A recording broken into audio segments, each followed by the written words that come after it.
there are many ways in Switzerland, for instance, to prevent unwanted accusation, and I don't think that we should add another layer, another governmental body to approve or disapprove foreign accusations.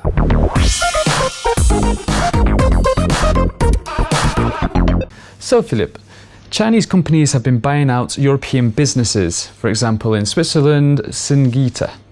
Now, why should the Swiss government forbid these kind of accusations? You know, it is absolutely true that many Chinese companies bought European companies, including Swiss companies like ChemChina that bought Syngenta.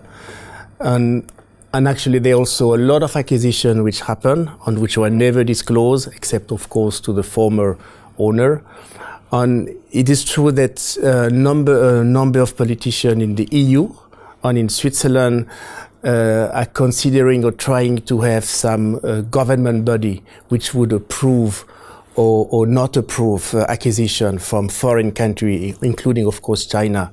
But in my view, I'm not in favor at all to have those kind of governmental body approving or disapproving acquisitions.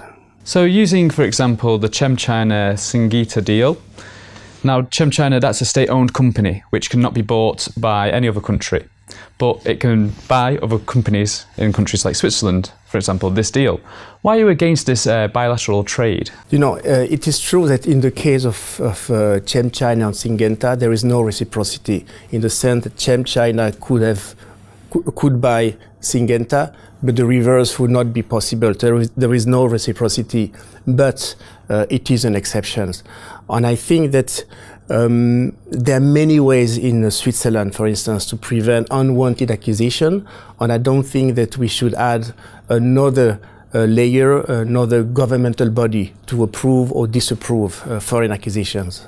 So what are the ways to prevent these unwanted acquisitions? So there are many ways. I mean, just let's take some example. Rolex, a very famous Swiss watch company. It cannot be acquired because it is a foundation. Let's take another case, the Geneva University Hospital, 11,000 employees. It cannot be acquired because it is a public entity.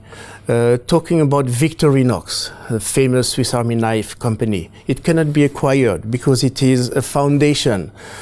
Swiss Railways, it's a public entity. Migros, one of the major retailers, or the largest retailer in Switzerland, it cannot be acquired because it is a cooperative. The same for Coop, which is another very large retailer.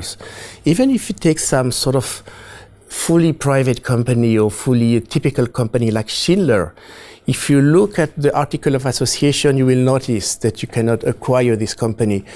And basically, the Swiss law allows a lot of clauses which makes unwanted acquisition impossible. Now finally, could you give us some examples of the specific clauses to prevent these acquisitions? Yeah, there are many examples. Maybe let me mention 2 or 3.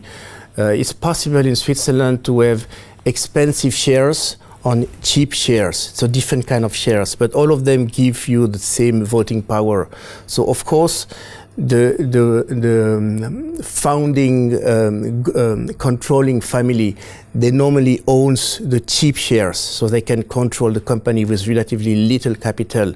We even have in Switzerland what we call non-voting shares, or we call them also participation certificate. So you can have a share but 0 voting right, or you can have in the clauses of your article of association a maximum voting right. So you can only have 2% of the voting right, or maybe 5%, unless maybe you are part of the founding family. So we have already a lot of ways to prevent unwanted accusation, and I don't think that we need, in addition, a governmental body to do it. Well, thank you, Philippe, for coming in the studio today. It's been a pleasure. Thank you, guys. And thank you at home for watching. Don't forget to click back to Dukascopy TV for more interviews like this. Goodbye for now.